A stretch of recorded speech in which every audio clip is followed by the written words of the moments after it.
tentang art, fundamental art untuk 2D game asset art. Eh, dan ini ya aku akan share juga kayak di dalam kita biasanya membuat 2D asset game ini kayak gimana sih, terus dan selama aku ngelihat dari siang aku juga ngelihat ya dari semenjak Evander ya dari yang game design itu aku liatin sampai Livander sama Bu Riris sendiri, apakah Riris langsung juga sendiri share-sharenya kayak gimana, dan dari teman-teman semua di sini sih aku lihat eh, nggak kayak anak SMA ya, udah emang udah pada ready untuk jadi game Ya, developer juga gitu aja. Aku zaman SMA nggak kayak gini ilmunya kayak gitu. Oke, oke. ya, perkenalkan namaku Raswan, Muhammad Raswan Rizka. Aku dari Game Changer Studio. Aku bertugas di Game Changer itu sebagai art director. Dulu sebelumnya masih junior artist. Dan mostly yang kita kerjakan juga adalah 2D asset gitu aja. Game-game kita 2D. Kecuali ada satu yang 3D. Dulu My Lovely Empress. Nah, di share kali ini, aku juga akan ada ambil proyeknya itu. Lebih banyak adalah dari My Lovely Empress karena itu yang lumayan ngejelimet dan lumayan banyak kupasan-kupasan kayak dari segi environment, karakter sampai UI dan macam-macamnya gitu. Nah, basically sebenarnya aku pengen kayak penasaran untuk kayak tahu dari teman-teman semua di sini untuk game-game ini pada tahu semua kan ya. Atau nggak mungkin ada yang tahu. Sebelumnya Boris juga udah mention soal 1998 Tolkien Story. Kita juga sebelumnya juga ada baru rilis The Spirit Weaver, dan ini yang aku mention tadi My Lovely Empress yang akan aku share proyeknya juga. Dan ada game dari luar yang ini di mana adalah ini studio namanya Super Giant Games, studionya dia bikin Hades, udah sampai Hades 2. Ini dia sangat apa?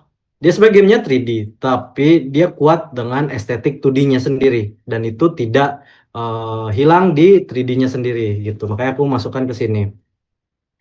Nah, apa aja sih sebenarnya yang kalau misalkan di dalam art development proses itu yang terjadi, dan breakdownnya seperti apa? Kalau aku mungkin start adalah pertama kali ya, semua orang tahu pasti kalau misalkan kita untuk bikin art itu kan gambar. Nah, kita tarik mundur lagi. Di dalam game, apalagi kita sedang mengerjakan game dan develop game ya, itu apa yang sebenarnya kita lakukan? Kalau aku share dari misalkan yang aku lihat dari teman-temanku di studio lain maupun di studioku sendiri, eh, pertama yang kita lakukan itu adalah kayak pipelinein. Nah, misalkan dari sebuah ada ide game nih, kita mau bikin game tentang apa? Game-game misalkan eh, biasanya mulai dari premis, biasanya dari naratif, dari naratif writer, naratif designer, terus kemudian ada kayak teman-teman kita yang misalkan oh ini game desainernya, terus dari visual aku sendiri. Nah, itu ya kita rembukan start dari idenya itu. In general sih sebenarnya kayak gini.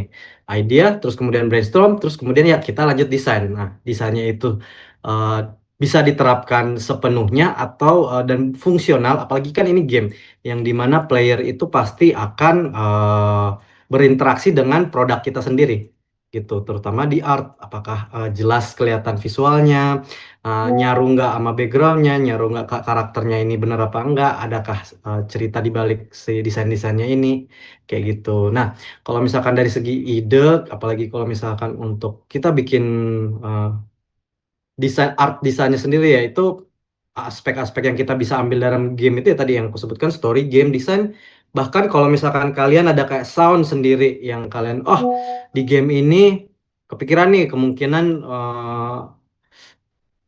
apa namanya lagunya bakal kayak lagu-lagu punk atau nggak lagu-lagu rock atau mungkin lagu-lagu sedikit horor. Nah, kalian bisa masukkan, kalian kumpulin semua ide-ide itu yang dimana itu akan nge-trigger kita sebagai artis. Nah, mungkin nggak semua di sini teman-teman juga menjabat jadi artis ya, posisinya ada juga dari apa namanya, game designer, ada programmer. Cuman itu kalian juga bisa ngebantu buat teman-teman artis juga buat nge-trigger, karena artis itu juga perlu di-trigger. Nggak cuman teman-teman yang lain dari divisi-divisi lain. Kayak gitu. Kita rembukan kerjasama, brainstorm, research, dan ya di awal prosesnya kayak gitu. Dan habis itu kita ngedesain. Nah, kalau misalkan di prosesnya sebelum kita ngegambar, kita tentuin dulu kalian mau bikin game itu visualnya kayak gimana sih? Kita breakdown, nggak perlu langsung gambar, kalian catat aja apa aja sih sebenarnya yang kayak kepikiran. Oh, gue kepikiran temanya nih high fantasy, yang kayak aku kasih lihat di sini kayak Lord of the Ring, atau sci-fi, atau nggak horror. Terus mau udah tahu tuh genrenya mau kayak gimana, atau misalkan kayak bikin game RPG, atau misalkan farm simulator, atau side scrolling dan lain-lainnya. Kemudian kayak misalkan, kemudian kita lanjut kayak dunianya tuh kayak gimana sih? Atau misalkan kalian juga langsung ke triggernya langsung ke karakter, boleh aja yang manapun duluan, mau dari dunia atau dari karakter gitu. Terus kalian kayak, oh, art style-nya kepikiran nih kayak mau anime, mau pixel art, mau kartun, mau semi realis, mau realis gitu. Ya ini Pixona gitu. Terus kemudian kayak apalagi sih ini yang nggak kelihatan. Oh, UI. Nah, bahkan kayak kalian udah kepikiran UI. Jadi kalian breakdown aja dulu lah. Itu kayak maunya apa aja, list-list. Dan kalau misalkan nanti aku bisa share tuh salah satu contoh hasilnya itu. Nanti modelannya kayak gini. Jadi ada bikin mood board. Ini salah satunya dari My Lovely Empress. Kelihatan nggak ya? Oh, sepertinya nggak kelihatan. Eh, Share-nya itu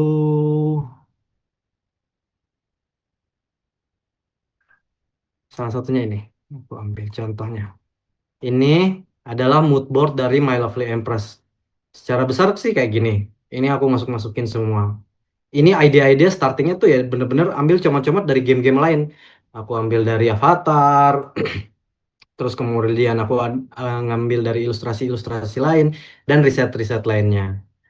Kayak gitu, terus kemudian aku lanjut ke presentasinya langsung. Nah, mediumnya apa aja sih art tools yang kalian bisa pakai? Nah, tadi tuh sempat aku lihat ada yang ngerjain di cuma bisa tradisional, ada yang bisa ngerjain juga digital mostly. Mediumnya manapun sebenarnya sih ujung-ujungnya bakal digital juga sih karena yang namanya game itu kan adalah produk digital. Nah, kemudian tapi ada di awal-awal itu pas kalian riset, pas kalian concepting, itu kalian bisa start dari tradisional. Salah satu yang aku kerjakan game itu start dari tradisional itu adalah My Lovely Wife. Karena dulu idenya itu aku pengen masukin elemen watercolor ke gamenya.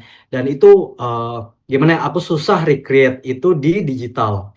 Jadi mau nggak mau aku belajarin watercolor, terus kemudian kayak gimana sih wash outnya, udah tahu prosesnya kayak gimana, teknisnya kayak gimana, dan hasil akhirnya tuh kayak gimana, barulah aku masukkan ke digital pengerjaannya. Dan terus-terus sebenarnya bebas, kalian mau pakai apa aja sih, mau dari yang free, premium, bahkan yang mahal sekalipun kayak dari Adobe. Misalkan contohnya Photoshop lah, kalau artis itu pakai Photoshop, atau yang orang Indo sekarang banyak pakai tuh Krita, terus Clip Studio Paint yang premium, tapi nggak semahal Photoshop. Terus ada Procreate kalau kalian pakainya iPad.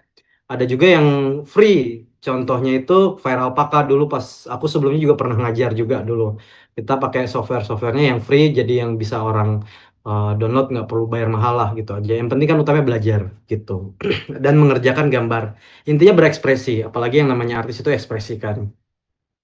Nah, tools lainnya juga tuh aku ada gunain namanya PureRef. Itu ya buat mood boarding lah gitu. Jadi ngumpulin semua uh, referensi, terus aku bikin mind map kayak gimana. Itu aku kumpulin di satu tempat. Jadi mudah juga aku share ke teman-temanku yang lain, teman-teman artisku. Biar ketika nanti entah pas meeting, pas rembukan, udah jelas. Nah, kemudian juga paling elemen lain selain kayak cuman menggambar aja kan ya kita menggambar tapi ada hasil akhirnya juga kan kalian siapa tahu mau bikin gamenya yang pasti ada animasinya. Nah itu kalau yang aku tahu dan yang kita pakai dulu dari dulu itu adalah Spine. Itu Spine 2D animation. Kalau mungkin di sini ada teman-teman yang udah pernah apa pakai Unity. Di Unity itu ada namanya Animate fiturnya. Nah itu agak-agak mirip Spine tapi pernah lihat dan nyobain nggak seenak pakai spine lah gitu gitu. Terus kemudian ini salah satunya step. Nah, proses-prosesnya itu apa aja sih? Kayak tadi aku udah sering sebutin kan yang namanya kan kita dari start tuh mood board, konsep, final render, export. Empat ini aja yang udah kalian cukup tahu namanya prosesnya. Dan sebisa mungkin sih tahapan-tahapan ini kalian ikuti. Kenapa? Yang namanya desain apalagi produk game, dan kalau misalkan kalian jual nggak free doang gitu ya, itu hitungannya itu kayak sebuah seni yang kita buat secara terapan gitu aja. Kalian pertanggungjawabkan. Kenapa kalian bikin desainnya itu harus warnanya ungu? Misalkan contoh dari gambar sini. Kenapa ungu? Kenapa harus warnanya emas? Apakah itu dia menggambarkan eh, karakteristik karakternya itu jahat, atau sebenarnya dia semacam royal, atau dia semacam kayak rasnya dari mana gitu. Vibe-nya kayak gimana. Nah, mood board itu fungsinya kayak gitu. Jadi ya referensi lah paling umumnya disebutnya. Cuman nggak cuma satu gambar. Kalian harus dari mood board ini, dari gambar-gambar ini, kalian tarik benang merah itu apa yang kalian dapat, sesuai nggak dari premis yang kalian incer. Apalagi kalau misalkan nih kalian dapat konsepnya itu dari writer. Nah, biar enaknya kalau aku biasanya tuh aku langsung minta ke writernya langsung, kalian mau bikinnya tuh apa? Idenya kayak gimana? Biasanya aku minta. Nah, kadang-kadang yang dikasih itu premisnya atau kali apa eh, trik poin-poinnya adalah sangat-sangat masih ngawang-ngawang lah. Masih belum jelas, tapi udah kita bisa start dari situ. Kita sebagai artis barulah kita lebih ngebangun, lebih define kayak gimana sih desainnya itu sendiri gitu. Nah, kemudian start lah, baru kita sketching. Nah, sketching itu kayak mostly satu desain, satu karakter, misalkan paling minimal tiga lah, biar kita dapat variasi-variasi lainnya yang dapat cocoknya kayak gimana. Kalau misalkan environment, denah bangunannya kayak gimana, menggambarkan nggak dari yang sebelumnya aku sebutkan visual breakdown. Temanya sudah sesuai, colornya udah sesuai, genre-nya udah sesuai, dan mood yang kalian incer itu udah sesuai apa belum. Karena ujung-ujungnya kalian akan berbalik ke yang sebelum-sebelumnya, breakdown yang kalian inginkan sendiri. Gitu. Nah, habis itu ya simple lah final render. Nah, cuman di final render ini mungkin aku akan tambahin eh, oh enggak, paling habis ini aja deh. Di final render ya jadinya kayak gini. Cuman kan dari final render ini kan pasti di breakdown lagi. Kalau misalkan kebutuhan kalian perlu bikin puppet animation atau cut out gitu, skeletal animation. Nah itu kan kalian harus breakdown dan itu harus di plan dari awal. Nah, untuk sebelum kita ngerjain semua ini paling mood board nggak apa-apa lah gitu, sketsa nggak apa-apa. Tapi final render jangan dimulai dulu. Nah, itu biasanya kita tentukan adalah pipeliningnya dulu. Apa kalian yang mau kerjakan? Dari kayak misalkan seberapa banyak sih desain yang kalian mau kerjakan? Nah, di aku ini ada semacam kalkulator yang aku buat nih di atas. Kalkulator buat ngitung berapa banyak aset yang perlu dibuat, dan itu terinci ya, kayak misalkan unique NPC itu ada 13.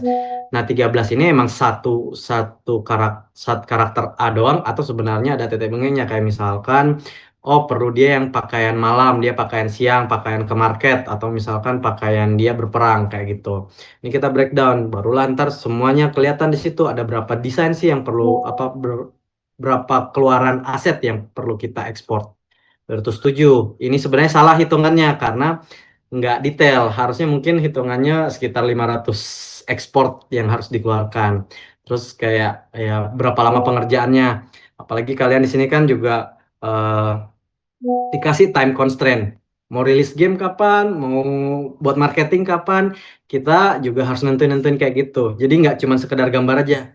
Apalagi kalau misalkan kita dalam grup developer game, kita harus tahu berapa banyak sih aset yang mau dikerjakan, cukup nggak waktunya, perlu nggak kita cut off beberapa desain, perlu nggak kita cari teman buat bantuin kita. Nah, ini kalian perlu namanya eh, defini apa define lagi lah gitu aja, terus kalian atur bikin jadwalnya.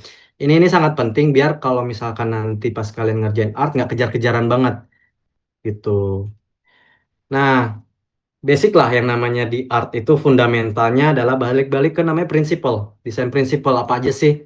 Ini aku pelajari baru tahu itu pas di kuliah. Mungkin teman-teman di sini udah belajarin, kan aku lihat ada yang dari SMK, mungkin ada SMA, tapi udah ada namanya les-les, ikut kursus-kursus di luar. Jadi udah terekspos yang namanya dengan desain prinsipal. Aku baru dari kuliah. Nah, ini aku pakai pun itu sampai saat ini, sampai pas lagi develop game, pas lagi bikin art, bikin cutscene, bikin karakter. Hal-hal ini sudah memenuhi nggak sih kriteria kriteria dalam desain yang kita buat? balance nggak, warnanya kontras nggak. Apalagi kalau misalkan dalam game itu kontras itu penting. Karakter, environment, UI itu yang mana yang harus didahulukan kontras untuk player.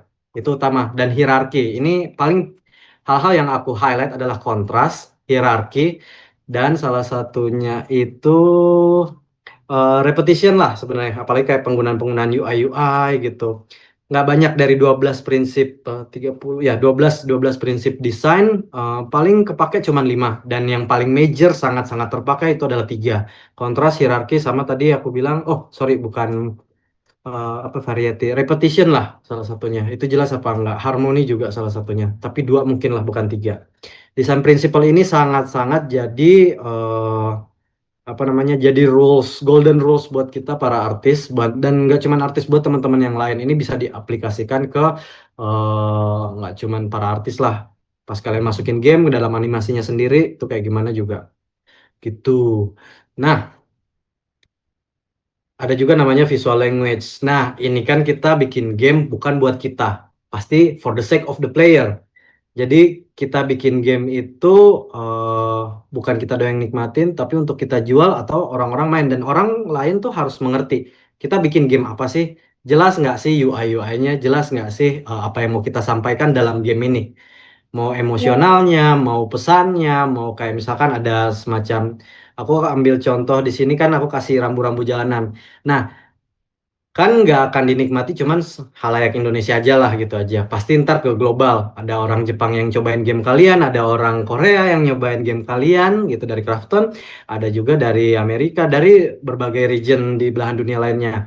Nah, itu ada namanya global language lah, visual language itu kayak yang dipahami secara global. Itu kita harus pahami juga, kita harus tahu kayak misalkan warna kuning itu mengartikan apa, merah itu danger, segitiga itu apa, kotak itu apa, bulat itu kayak apa, kayak gitu. Dan kayak misalkan aku ambil contoh lagi yang di sebelah kirinya tuh expression, itu kan adalah hal yang tanpa apa, kita nggak mengerti bahasa lain, tapi dari ekspresi pun kita sudah mengerti itu. Dan ini aku kasih gambarnya tuh bukan yang high res ya.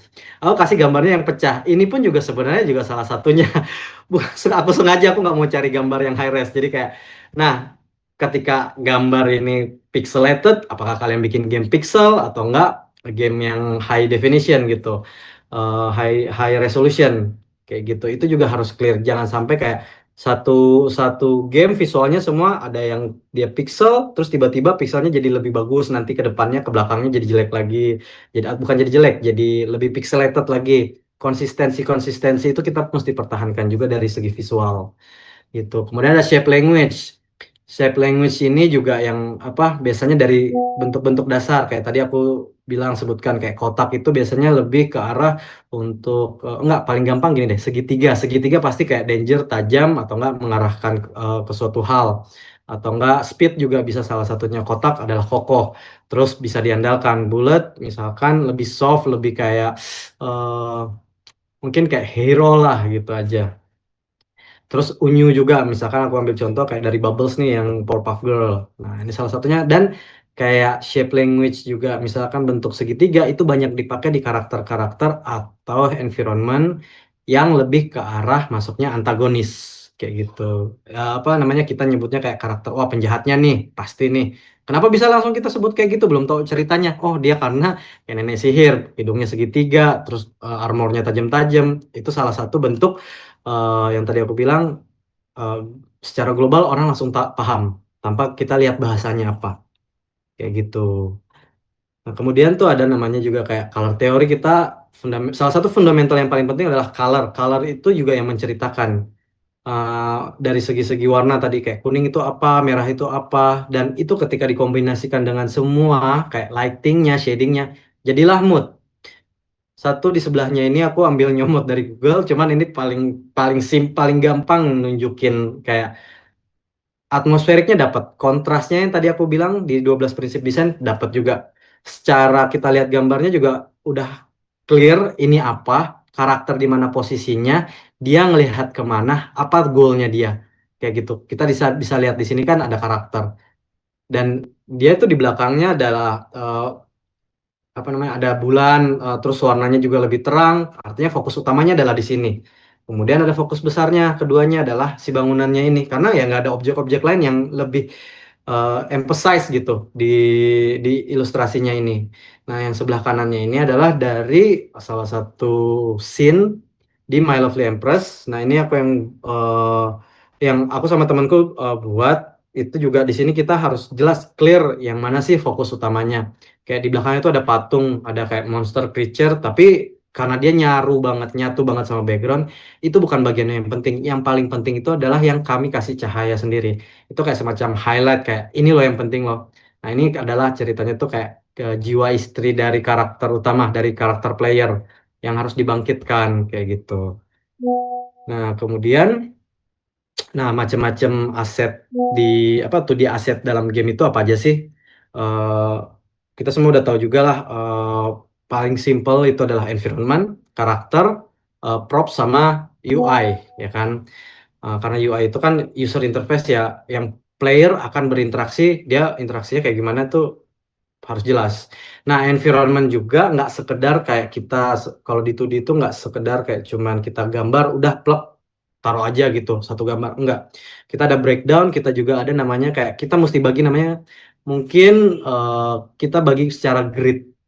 Kita bagi secara grid, kayak kalau misalkan misalkan kursor itu mau ke bangunan yang atas ini nih, dia bakal kena bounding box, klik boxnya dari bangunan yang sebelahnya nggak sih? Nah, ini yang lumayan repot banget di awal-awal aku yang bikin bagian environment itu sebelumnya. Ini repot banget karena grid view kayak begini, pembagian kayak gini itu menurutku di awal itu kayak ngacauin estetik si desainnya sendiri secara visualnya, kayak jadinya kayak kebentuk banget itu garis-garis, kayak nggak natural loh gitu kebentuk si environmentnya ini.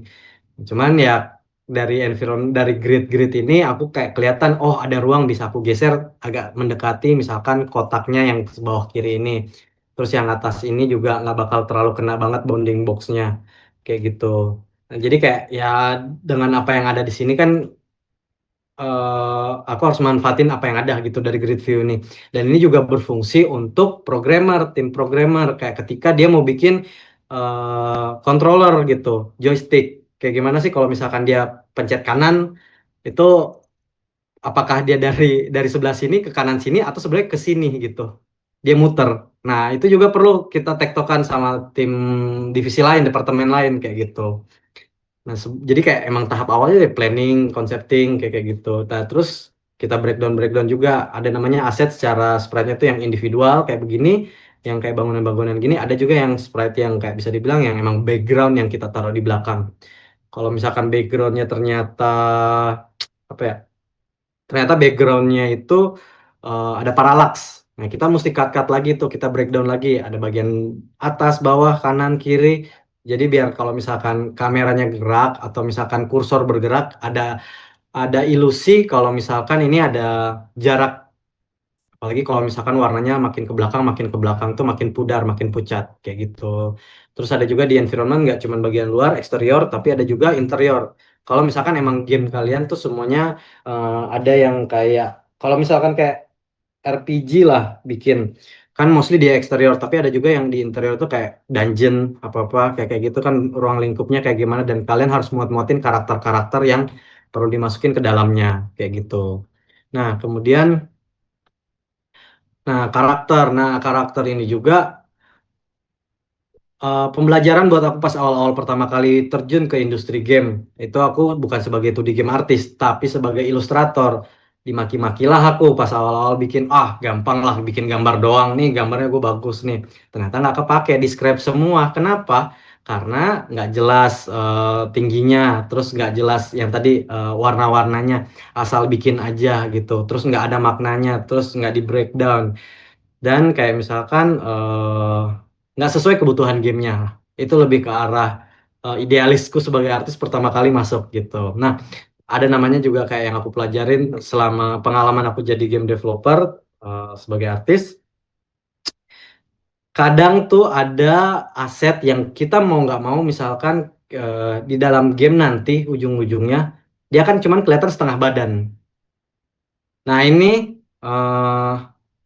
aku pelajarin the hard way. pas dulu bikin lanjutin kerjaan temanku yang My Lovely Daughter itu, terus ketika lagi ada bikin-bikin cutscene nggak ada tampak full bodinya. Pas mau bikin cutscene temanku udah lagi nggak ada, mau nanyanya ke siapa, ya mau nggak mau harus kerjaan lagi dari awal, balik lagi ke tahap awal pre-production in a way. Terus ngerjain-ngerjain lagi, ya nyita waktu lagi. Terus ya tapi ya lanjut gitu, udah ada full bodinya, udah ada kayak blueprintnya, ternyata karakternya kayak gini, kalau mau bikin cutscene gini gini gini.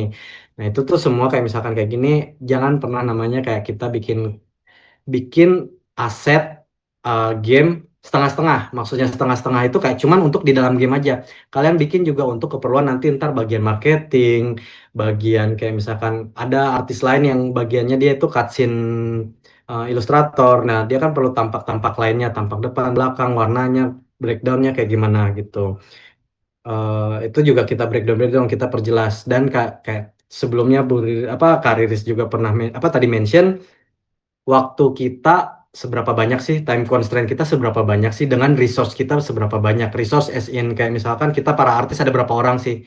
Dulu di timku itu ada sekitar 5 orang paling sedikit, paling sedikit 2 orang, paling banyak 15 orang. Itu udah termasuk sama intern-intern juga internship.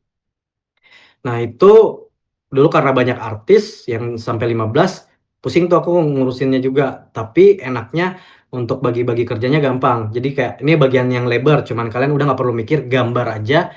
Ntar yang bagian mikir itu kayak misalkan lead tim, lead artisnya lah yang lain, kayak lead karakter, lead environment, lead UI, lead animator, kayak kayak gitu. Nah, tapi kalau misalnya pas sedikit, artisnya cuman kayak satu dua, apalagi kalau misalkan kayak di tim kalian ini ada satu dua atau mungkin paling banyak ada tiga, ya kalian harus pintar-pintar tuh bagi-baginya. Siapa yang bagian environment? Baiknya sih kayak gitu. Ada enaknya kayak ini bagian karakter, ini bagian environment, ini bagian UI. Terus katakan udah dapat mockupnya, udah dapat placeholdernya, sketsanya, barulah kita rembukan. Oh, lu bagian kayak ngerjain tahap sketsa deh. Terus nanti gue yang flat color, ntar gue yang rendering, habis itu gue yang compile di animasi kayak gitu. Itu ada enaknya. Jadi jangan satu gambar itu kalian ambil sendiri, terus kalian kerjanya lama. Aku termasuk artis yang kalau ngerjain gambar tuh lama banget, karena aku terlalu go detail. Kayak kalian sebelumnya lihat kan environment, aku tuh kayak detail banget tuh. Nah ini satu gambar aku bisa kelar 2 bulan, padahal kalau sprint itu atau enggak eh, setiap iterasi versi game itu kayak 2 minggu. Masa harus nungguin environment 2 bulan? Ya itu aku bagi kayak udah sketsa kelar, habis itu aku bagi siapa-siapa yang ngerjain bagian environment mana mana mana kayak gitu. Makanya aku udah nggak banyak gambar, lebih banyak ngelit.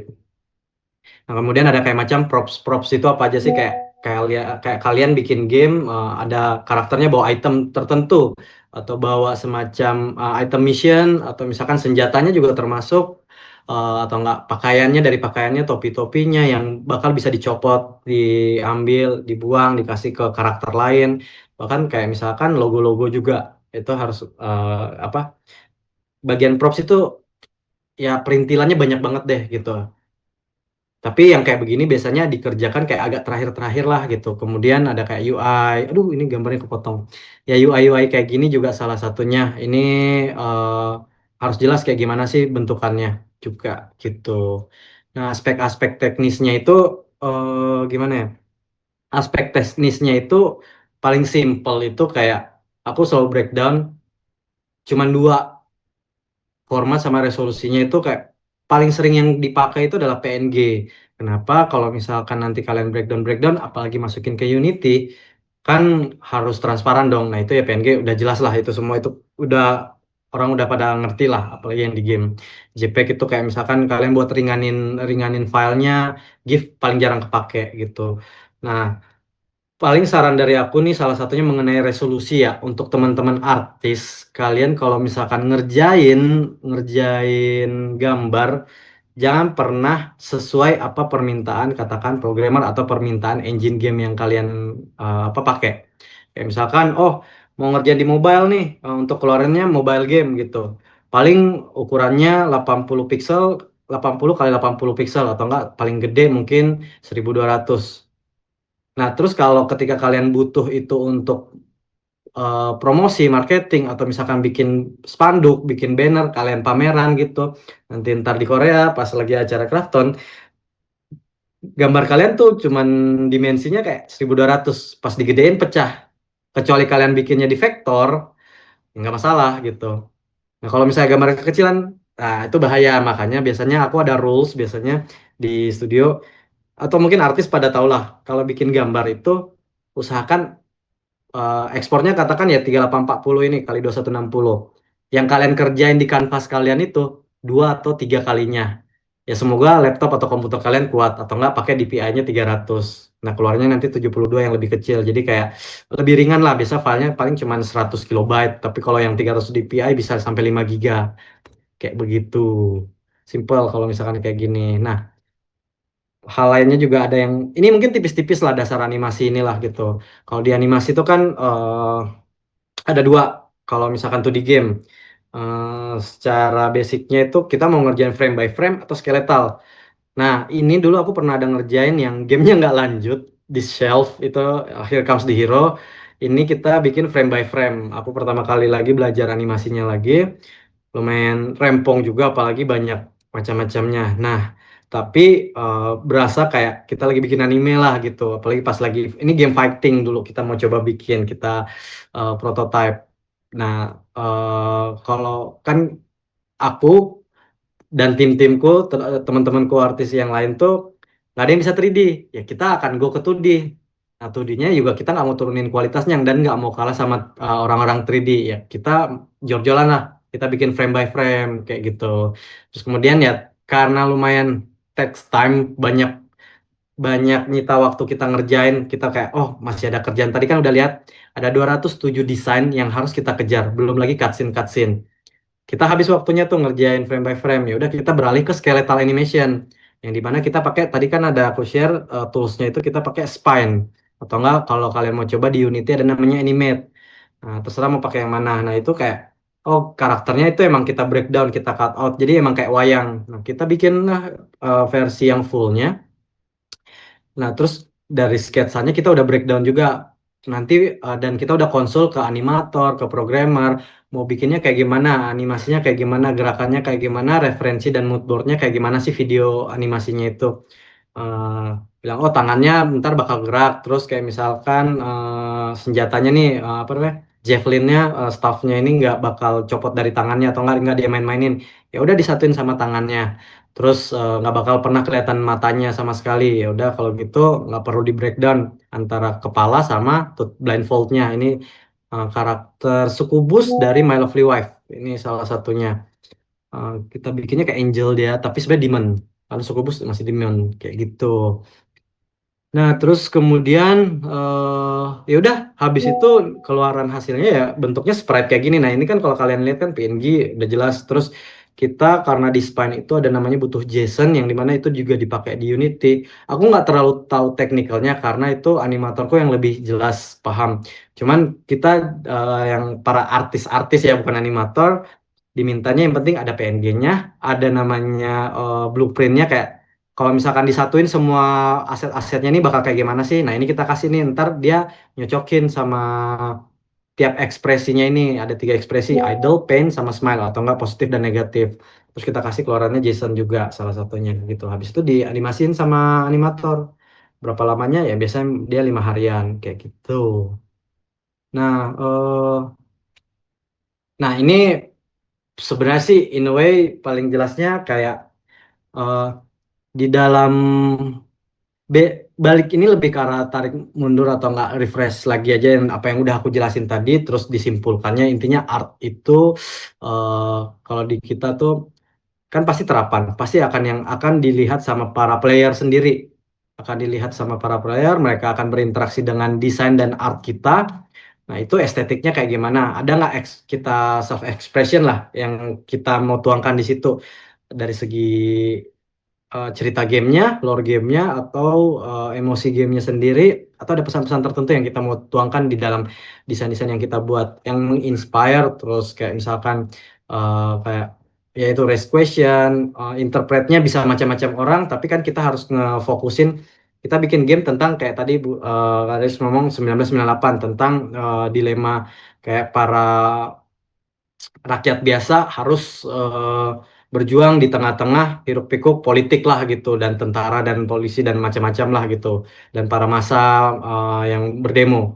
Nah, itu kita harus interpretnya kita giring juga, bukan kayak kita menggiring opini, lebih ke arah itu yang mau kita sampaikan, poin A yang kita mau sampaikan. Terus dan macam-macam lainnya.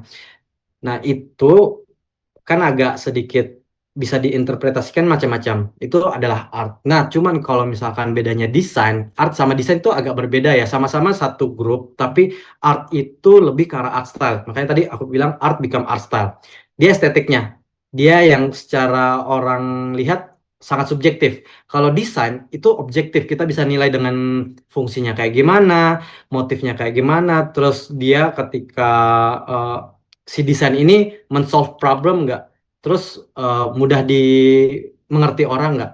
Kalau art tadi kan kayak nih, interpret bisa macam-macam lah. Kita bisa giring mereka interpretasinya mereka, tapi ujung-ujungnya itu subjektif. Kalau desain udah pasti jelas kayak misalkan misalkan kita bikin desain karakter nih, aku ambil contoh, dia ada level-levelingnya. Semakin semakin dia naik level, semakin gearnya makin apa upgrade, semakin gede juga apinya. Understood nih? Bilang, oh dia dengan upgrade itu powernya naik, strength-nya naik. Terus tapi kayak misalkan sendalnya, sepatunya itu nggak berubah, agility-nya masih tetap kayak gitu. Terus eh, jelas ini dia mau kayak gimana sih gitu. Intinya desain itu lebih ke arah fungsional produk, terapan. Objektif bisa dinilai. Kalau art agak subjektif. Bisa juga objektif sih, cuman ya itu kita cara nimpanginnya gimana kita nyimbanginnya. Kayak gitu sih. Kalau misalkan lebih dari prinsip-prinsip desain ini, terus kemudian fundamental, basicnya lah di art itu.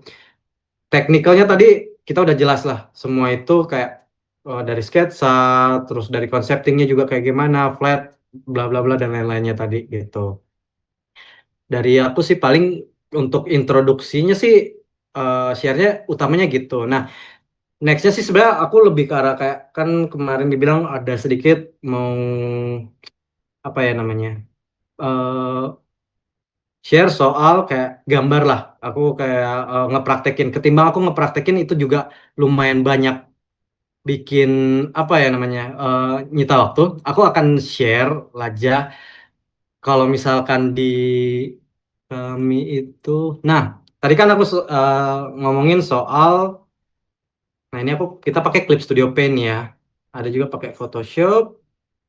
Ini aku ada buka beberapa file project yang kita kerjakan dalam game. Terus paling gampang enak karakter. Nah, yang misalkan yang agak SFW aja ya, Save for Work, Faithful Breakdown.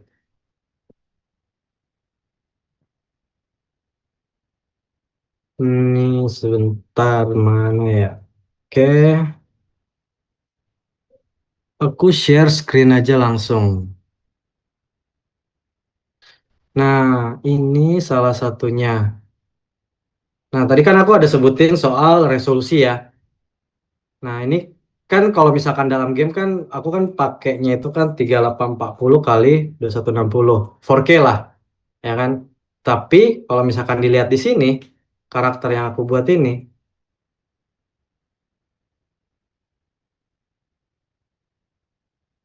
nah ini kan versi screen lah ini ya, versi screen. Nah, ini kan kalau misalkan dilihat yang si Sukubus ini karakter ini ukurannya malah kebalik dia. Tingginya 3840 padahal ini 2160.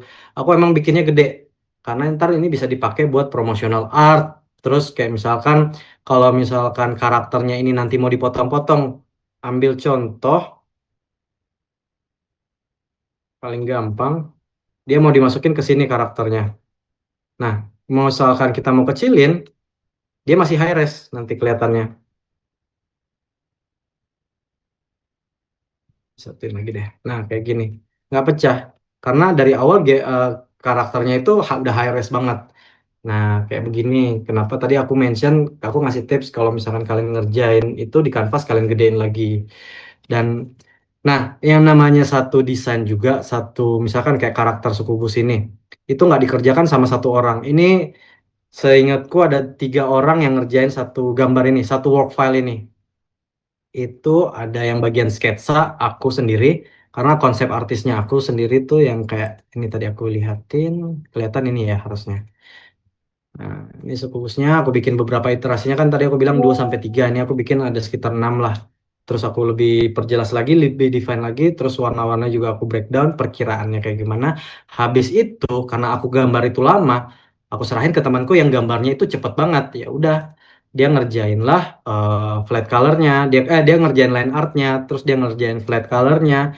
Terus ada yang bagian yang dia jago rendering dan dia cepet namanya ngerendering, pindahlah ke tangan artis lain kayak gitu. Habis itu udah di breakdown juga dari awal, pindah tangan lagi ke animator. Jadi bisa dibilang yang kayak aku share sebelumnya kan tadi tuh dari step-stepnya ini pipeline mana tadi ya. Nah ini dari tiap step-stepnya ini itu ada sekitar 4 orang bahkan yang ngerjain itu untuk mempercepat produksinya. Apalagi kalau misalkan kita mau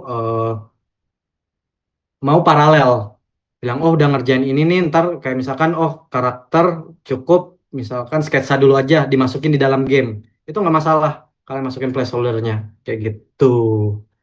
Itu sih eh, dari aku. Terus kemudian kayak misalkan yang bagian-bagian environment juga tadi aku mau share soal My Lovely Empress. Nah tugasku kan banyak ngerjain di environment. Environment yang tadi aku kasih lihat itu, nah ini kalau ini beda, udah nggak pakai Photoshop.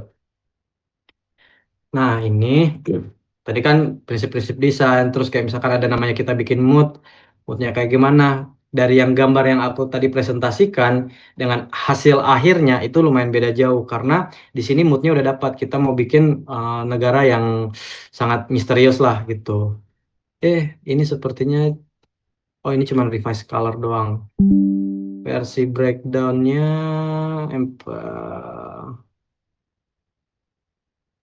oh sudah di scrap, kayaknya udah dimasukin ke hard disk kan. Hasil akhirnya itu kemarin paling gampang di sini. Ah ini dia yang tadi.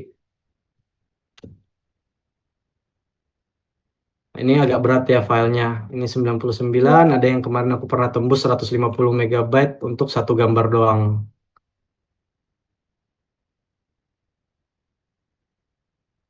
Ya, berat sekali. Nah, ini kan kalau kalian lihat nih layer-layer salah satu environment-nya yang dari 1998 yang kita rilis tahun lalu, lumayan banyak ini karena breakdown tiap ini dipakai untuk tiap misalkan untuk mekanik tertentu gitu.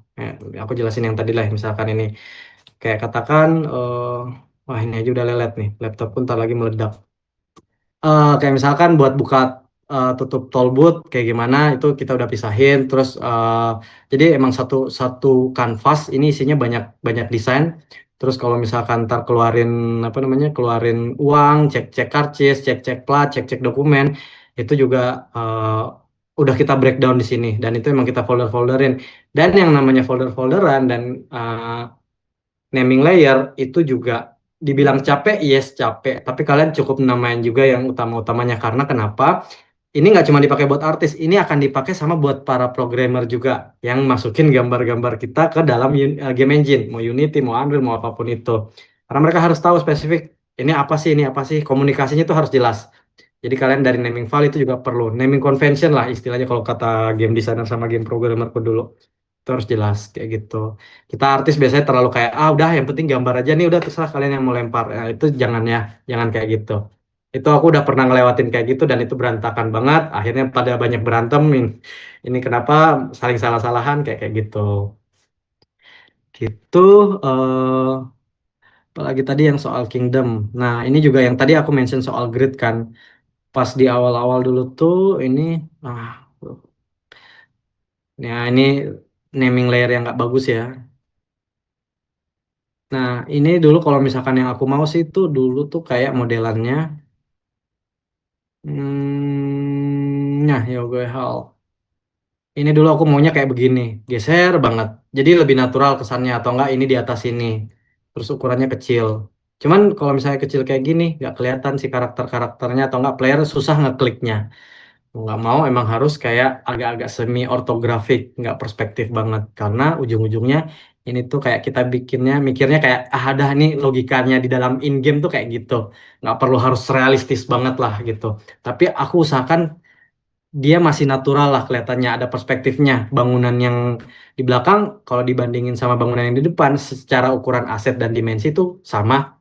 Tapi kalau misalkan dari segi bentuk bangunan, yang belakang itu lebih besar karena dia bangunannya emperor. Yang paling depan itu katakan apa, bangunan merchant kayak pasar doang, kecil-kecil lah gitu dibandingkan luas istana kayak gitu. Jadi kita bisa mainin perspektifnya di situ. Gitu dari aku sih. Shareannya ini soal fundamental art. Paling gitu asik Kak Jul. Wah, oke, terima kasih Kak Raswan ya atas penjelasannya mengenai visual di dalam game. Ini aku juga ngelihatnya. Jujur aku dulu waktu kecil juga suka sketch-sketch, jadi kayak ini zamanku kecil banget nih suka gambar-gambar begini, jadi amazed banget sama gambar-gambarnya Kak Raswan. Itu ya teman-teman, yang saya jadi tahu kalau ternyata karakter kemudian environment itu butuh hal-hal atau detail-detail yang kecil banget sampai dipikirin ya kayak mulai dari mood board, konsep sketch, color teorinya pun dipikirin, bahkan sampai bentuk-bentuknya ya, segitiga tadi, kotak, bulat, bundaran segala macam itu sangat sangat sangat perlu dipikirin. Nah, eh aku sebenarnya pengen nanya juga, cuman kita buka deh pertanyaan buat teman-teman semua. Oke, sudah mulai bermunculan yang raise hand. Kita akan mencari teman-teman yang belum bertanya terlebih dahulu ya, biar semuanya ke bagian bertanya. Oke, tadi dari kayaknya yang stay calm, keep. Mm-mm. Ini mau ngomong cuman agak nggak enak ya. Oke, Stay calm, keep Koiron, yeah, you. Koironis Watin, silahkan. Suaranya udah ada, Kak. Ada. Sebelumnya dari penjelasannya Kak Raswan itu udah detail banget dan jujur penjelasannya itu menarik. Jadi mudah untuk dipahami bagi yang nggak paham kayak artis atau art gitu. Kali ini saya mau tanya apa itu kayak pertanyaan yang nggak terlalu ribet, cuma simple. Kalau kuliah dalam game 2D kan, konsistensi art style itu penting banget biar game kerasa satu kesatuan. Nah, yang ingin ku tanyain itu gimana sih cara ngejaga konsistensi art style kalau asetnya itu dibuat oleh beberapa orang yang berbeda-beda. Karena kadang tuh artis itu kadang lagi sakit itu nggak bisa ngerjain commission atau tuh apa itu kayak desain desain karakter atau tools gitu. Jadi itu gimana? Oke, Oke, aku langsung jawab aja ya. ya, silahkan Kak. Oke, jadi konsistensi art style itu memang suatu hal yang repot banget ya diurusinnya juga. Apalagi tiap artis itu punya punya trademarknya sendiri. Aku lebih ke arah style manga, style anime yang agak realis. Temanku ada yang sangat chibi banget gitu. Terus ada yang stylenya itu dia lebih ke arah gambarnya kartuni. Nah itu buat bikin konsistensi, pertama ya kalau misalkan paling gampangnya, paling paling cepatnya nggak mau mikir ribet gitulah. Ya kita semua latihan gitu aja dengan style yang kita tuju dan kita setujui dulu dari awal mau nggak kita bikin stylenya kayak gini. Misalkan tadi ada yang artis stylenya kartun, barat, western terutama ya dengan manga yang misalkan Jepang, yang Asia sekali kayak gitu. Terus ada yang namanya yang Chinese style biasanya tuh yang kayak kungfu kayak gitu. Nah, udah tiga artis yang dengan style berbeda. Nah, silahkan tinggal pilih mau bikin stylenya yang kayak gimana. Dari masing-masing artis itu ada nggak yang mau jadi leadnya? Bilang, gue mau art stylenya itu yang kayak manga deh, atau nggak gue mau yang western. Nah, dua artis ini bisa nggak ngerjain kayak gitu? Kalau misalkan bisa, langsung go. Tapi kalau misalkan enggak, ya jangan jangan dipaksain. Atau kalau misalkan masih mau tetap maksain, aku biasanya bikin sistem di tim artisku tuh kayak gini. Gua misalkan yang ngerjainnya tuh punya art style kalau bikin karakter beda sama dua artis lain. Ya udah gua ngerjain environment. Itu udah beda tuh. Tapi art style gamenya sendiri tetap sama kayak misalkan tadi My Lovely Wife apa Empress itu kan brush Cina kayak gitu kan, tinta Cina kayak gitu, brush kaligrafi itu kita semua udah latihan, udah sesuai sama. Nah tapi kalau misalkan yang pas bikin karakter, aku nggak bikin karakter, bikin environment, udah pasti aman. Nah sedangkan dua yang teman yang lain dia sama-sama artisnya itu stylenya manga.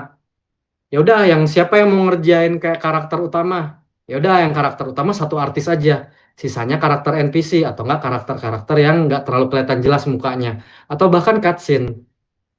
Nah yang paling ribet itu ngerjain konsistensi art style ketika di cutscene. Kalau misalkan di kita di tim kami itu kayak semua artis itu rembukan ngerjain cutscene. Nah itu kita bagi-bagi lagi gitu, kayak siapa yang mau ngerjain karakternya, gue yang kayak ngerjain renderingnya deh, kayak kayak gitu. Jadi emang kita bagi-bagi tugas, kita saling ngisi.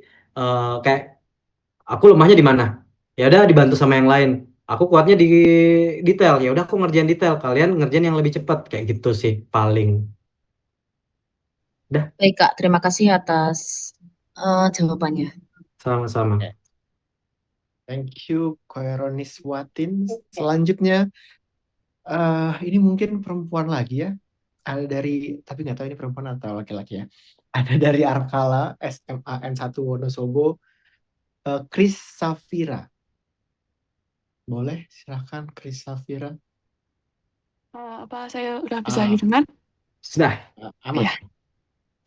Pertanyaan saya, menurut Kak Raswan sendiri, fokus utama game aset itu di mana sih? Kayak apakah ke keindahan visualnya yang catchy atau enggak, atau gimana desain itu bisa mengkomunikasikan game itu sendiri? Dan ini gimana caranya sih biar kita bisa dapat? Jawabannya yang terakhir, salah satunya. Maaf, tadi kepotong. Nggak apa-apa. Sebenarnya jawaban paling cepatnya yang terakhir banget tuh. Untuk mengkomunikasikan visual kita ke player. Itu kan tadi yang terakhir kamu bilang itu. Karena ujung-ujungnya art yang kita buat itu adalah desain. Desain ini yang tadi aku bilang, functionality kan. Desain terapan. Nah, secara estetik itu yang ngebungkusnya. Ngebungkus visualnya ini. Cantik nggak nih? Gitu. Oh, kayak misalkan nih. Kayak aku sendiri nih. eh apa ya, aku kalau misalkan nggak rapi kayak gini hari ini nih ya jelek lah gitu, tapi aku bisa gambar, bisa presentasi kayak gini. Tapi kalau aku nggak dandan nggak pakaiannya bagus ya secara estetik jelek lah gitu kan. Itu kan penampilan juga utama, apa yang kita presentasikan ke player, ke calon player, kayak gitu. Secara fungsional harus pasti, itu udah wajib banget. Secara objektif itu wajib banget, harus eh, ada. Nah, estetik itu nggak bisa kayak di nomor dua kan juga sih, tapi harus beriringan, dia ngebungkus itu, gitu. Paling itu sih. Jadi kalian dahulukan dulu fungsionalitinya, baru estetiknya gitu. Atau mau estetik dulu baru fungsionality, nggak apa-apa. Cuman takutnya ribet aja sih nanti di belakang. Udah ngerjain estetik bagus gini, terus fungsinya kayak gimana ya? Kalau kalian bikin game temanya fantasi mungkin agak mudah lah. Oh ini kekuatannya sihir, dia bisa melayaninya kayak gini. Banyak bisa kita logikain gitu. Kasih jawabannya, Kak. Sama-sama. Oke, terima kasih Chris Safira. Selanjutnya ada dari Oke, ini sepertinya yang kemarin baru habis dari luar angkasa ya, kelompok Artemis SMAN 1 Sidoarjo, Firman Aditya. Silahkan.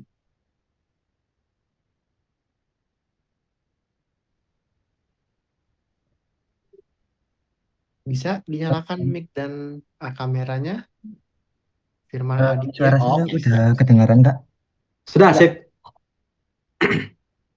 Izin bertanya, itu bagaimana cara koordinasi antara tim desain 2D asset dengan tim lainnya itu agar optimalisasi dalam game itu ketika misalnya ada satu scene yang mekaniknya itu banyak asetnya gitu agar tidak membebani perangkat gitu, agar tidak mengganggu experience player. Nah, itu lebih fokus titik beratnya di bagian 2D asset atau di bagian programmernya gitu, Kak. Tadi ini ada mention 3D. Ini 3D bukan? Apa enggak? 2D. Oh, 2D. Iya, Oh, Kak. oke. Maksudnya takut memberatkan kayak player, jadi kayak memberatkan si gamenya sendiri ya. Gamenya jadi Iya, bengkak, terus kayak rendernya juga lama kayak gitu ya. iya. Oke. Kalau itu kerjanya di dua tempat, programmer sama artis, saling berkesinambungan kita. Kita di artis harus yaitu mengusahakan kayak tadi kan aku bilang kayak kanvas kita emang kita ngerjainnya gede banget, tapi pas ekspor kita udah kecilin tuh misalkan dari 4.000 kali 4.000 pixel dengan 300 dpi, kita convert, kita ekspor dengan ukuran kayak 1.000 kali 1.000. Nah, terus kalau misalkan kita ekspor lagi, kita kan bisa suka ada settingan ekspor tuh, high quality, standard quality, terus mau pakai PNG apa JPG. PNG pasti berat, JPG lebih ringan. Cuman kalau mau transparan pasti pakai PNG. Baru habis itu kita oper ke programmer, atau kalian misalkan cari tools yang dimana buat compress file size dari si tiap gambarnya itu. Aku biasanya suka nyari kayak gitu, bilang aduh gambarnya masih kegedean nih 1 mega nih, harus cuma 200 kilobyte doang, ya udah cari compress file. Biasanya gambarnya sih agak pecah, tapi kalau misalkan itu di dalam kayak layar nih, misalkan nih layar kalian yang kalian lihat nih, gambarnya cuma sekecil gini doang, ya nggak masalah pecah. Tapi gambarnya segede kayak misalkan aku sendiri begini, jelek dong kayak gitu. Nah, kalian harus tahu yang mana mau diprioritaskan. Balik lagi ke tadi 12 prinsip desain hierarki. Yang mana yang mau diprioritaskan, yang mana yang mau ditunjukkan ke player. Nah, terus untuk bagian programmer, kayak misalkan kemarin dulu tuh pas di My Lovely Wife kita ada tahu namanya mid map settingan Unity. Aku nggak terlalu ngedalamin Unity banget karena itu kerjaan temanku dan aku lempar kerjaan ke mereka. Gak mau capek. Eh, itu ada namanya settingan map di Unity, itu yang kita centang biar kayak gambarnya satu nggak pecah. Terus kalau misalkan aduh ada namanya istilah kayak atur aset sprite sendiri eh, di Unity-nya sendiri kayak gitu. Nah itu jadi kayak dulu kita sempat diomelin kayak macam setiap gambar itu dimensinya ketika mau diimport ke Unity harus power of two apa power of four, power of two kayaknya. Pokoknya harus bisa dibagi dua gitu aja, dibagi empat kayak gitu. Jadi dia si Unity akan ngekompres kompres banget kayak gitu gitu. Terus kalau misalkan pakai animasi juga animasinya juga jangan terlalu yang berat, jangan harus efektif juga pengerjaannya. Apa namanya hasil animasinya yang perlu dipakai dan ditunjukin di screen untuk player gitu. Ujungnya kalian berdua yang akan bekerja sih barengan. Dan ya ke Om Google atau enggak cek-cek biasanya tools apa yang bisa buat ngekompres-kompres animasi dan art itu gitu. Baik Kak, terima kasih. Oke, Oke. sama-sama. Oke, terima kasih Firman Aditya. Waktunya masih ada. Mungkin ini adalah penanya terakhir untuk sesi kali ini. Dari tim Expeditioners SMAIT Al-Madinah atas nama Putrae. Silahkan, apakah bisa on mic dan juga on cam? Tes, Ah, apakah suara saya terdengar? Sudah Dengar, kedengaran. silahkan. Sudah. Oke, berarti kita kan sebagai 2D artist, berarti eh kita tahu kalau misalnya setiap game tuh memiliki kayak tema ataupun art style yang unik dengan game itu masing-masing kan. Berarti saya pengen nanya, kalau misalnya berarti apakah 2D artist itu dituntut untuk menguasai berbagai macam art style, kayak misalnya anime, kartun, dan lain sebagainya, ataupun chibi seperti itu? Oke, sip. Langsung aku jawab. Kalau untuk menguasai secara menyeluruh nggak perlu.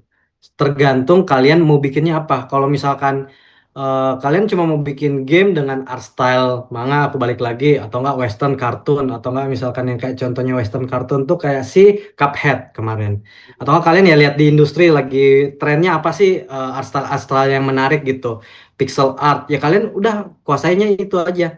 Nah, cuman sebelum menguasain itu, studio kalian, grup kalian emang mau ngerjain pixel art atau enggak? Kalau enggak, ya udah nggak usah kuasain art style itu gitu. Paham. Tapi untuk mengetahui kalian perlu sebagai artis, oh ada art style pixel art, ada art style misalkan ya kalau anak-anak DKV atau anak-anak seni misalkan yang di SMK udah ada namanya style barok, rokoko, renaissance, terus ada style macabre, horor, genre-genre kayak gitu banyak banget. Kita cukup perlu tahu aja dan pernah lihat. Jadi Oke. karena itu ngebantu kita membuat sebuah desain, membuat sebuah visual sebagai inspirasi. Oh dari kayak misalkan dari Renaissance nih gaya-gayanya nanti kayak atau enggak Barok Rokoko gaya-gayanya nanti buat mirip buat game kayak misalkan Deus Ex tuh yang Human Revolution atau enggak Final Fantasy 13 apa 15 yang aku mainin yang si Noctis itulah gitu. Itu kan inspirasinya dari situ dan art style-nya situ. Cuman dia pakai stylenya manga gitu aja. Tapi ada namanya ya visual style atau enggak art style atau enggak influence art style dari negara bagian mana. Makanya kadang-kadang kita artis nggak cuma perlu lihat gambar aja, kita harus banyak baca. Dan dulu pernah aku diajarin sama mentorku, artis itu lebih baik lebih banyak baca. Kalau lihat mah kita udah pasti otomatis jalan-jalan kemana, lihat-lihat internet apa udah biasa lah gitu. Tapi baca itu yang kadang-kadang ngebantu kita nge-trigger untuk kayak misalkan, oh dapat come up dengan ide baru. Kita udah nggak perlu ngejiplak lagi gitu, nggak perlu plagiat lagi gitu. Karena kita ke trigger itu apa namanya core artis yang nyala sendiri lah gitulah kalau aku bilang kerennya gitu aja sih. Oke. Berarti setiap studio tuh mempunyai kayak art style-nya masing-masing lah ya. Betul, Iya. Terima kasih. sama-sama. Oke, terima kasih pertanyaannya Putrai. Selanjutnya itu dia pertanyaan terakhir ya, Kak, dari sesi hari ini, sore ini. Nah, selanjutnya Kak, terima kasih Kak ya atas materinya. Semoga itu bisa menjadi penerang juga, penambah wawasan juga buat kita semua di sini. Semoga gamenya nih karakternya menjadi semakin lebih hidup ya dalam setiap game yang dibuat oleh masing-masing peserta. Tapi sebelum ditutup Kak, boleh Kak dikasih mungkin pesan-pesan atau closing statement nih buat anak-anak yang akan mengikuti perlombaan Battleground Challenge. Keep your perseverance, tekunan kalian, hajar terus saja. Yang kalian lihat tuh prosesnya, produknya itu urusan nanti Oke, gitu aja. Oke, siap. Nah, ya teman-teman ya, yang dilihat adalah prosesnya. Kalian masih muda